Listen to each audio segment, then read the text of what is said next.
नमस्कार, मैं दीपेंद्र सिंह राठौड़ और आप जुड़े हैं कोचिंग वाले की नॉलेज सीरीज में।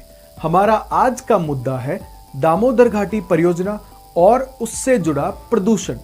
दरअसल 1940 के दशक में बंगाल में शुरुआत होती है बाढ़ रोकथाम के उपायों की। इन्हीं उपायों का परिणाम था भारत की पहली बहुउद्देशीय परियोजना दामोदर घाटी परियोजना। इस परियोजना को हम DVC के नाम से भी जानते हैं, जिसका अर्थ है दामोदर वैली कॉरपोरेशन। इसका विकास अमेरिका की टेनेसी घाटी परियोजना के आधार पर किया गया है। इस परियोजना के तहत दामोदर और उसकी सहायक नदियां जैसे कोनार, बराकर आदि पर कुछ बांध बनाए गए। इन बांधों का मुख्य उद्देश्य बाढ़ नियंत्रण के साथ ही साथ सिंचाई और पीने का पानी उपलब्ध कराना तथा मत्स्य उत्पादन को बढ़ावा देना भी था। लेकिन दामोदर घाटी के आसपास के क्षेत्रों में कोयला निक्षेपों के कारण cement plant, chemical plant, steel plant आदि से निकलने वाले इंडस्ट्रियल वेस्ट यानी कचरे के कारण बांधों में जल भराव की क्षमता पे असर पड़ने लगा और अब फिर से बाढ़ का खतरा मंडरा रहा है। प्लस दामोदर और उसकी सहायक नदियों में प्रदूषण का स्तर भी काफी बढ़ गया है।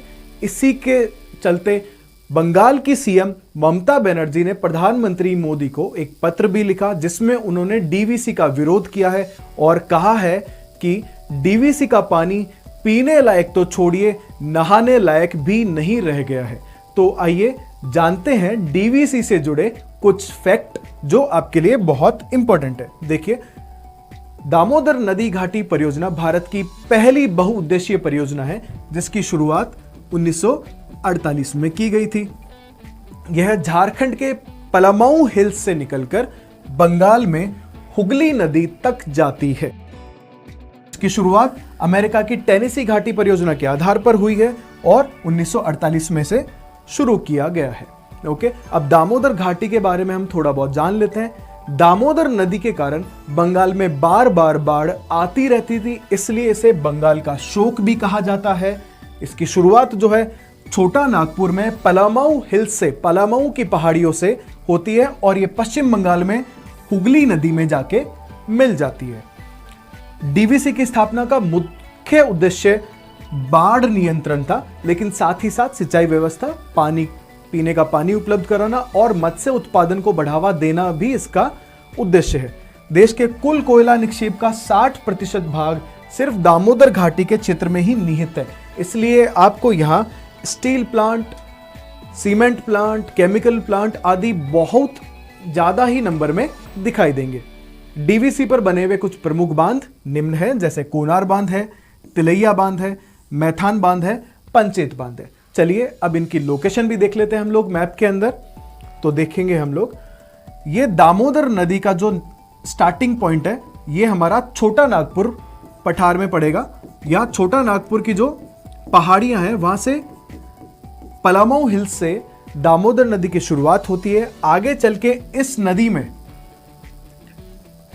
कोनार नदी आके मिलती है, जिसके ऊपर कोनार बांध बनाया गया है। साथ ही साथ यहां ऊपर की तरफ से आप देखेंगे बराकर नदी आ रही है और बराकर नदी के ऊपर यहां तिलैया बांध की पोजीशन आपको दिखाई देगी। और आगे जाके जब दामोदर नदी मिलेगी बराकर से, तो यहां आपको पंचेत बांध और मैथन बांध भी दिखाई देगा। यही नदी आगे जाके हुगली नदी में मिल जाती है बंगाल में। तो 3 बांध आपको झारखंड में दिखाई देंगे और एक पंचेत बांध जो है वो आपको बंगाल में दिखाई देगा। मैथन बांध, तिलैया बांध और हमारा कोनार बांध, ये तीनों बांध आपको झारखंड में दिखाई देंगे। तो ये था हमारी तरफ से आज के वीडियो में। जल्दी ही मिलेंगे न्यू टॉपिक के साथ। धन्यवाद।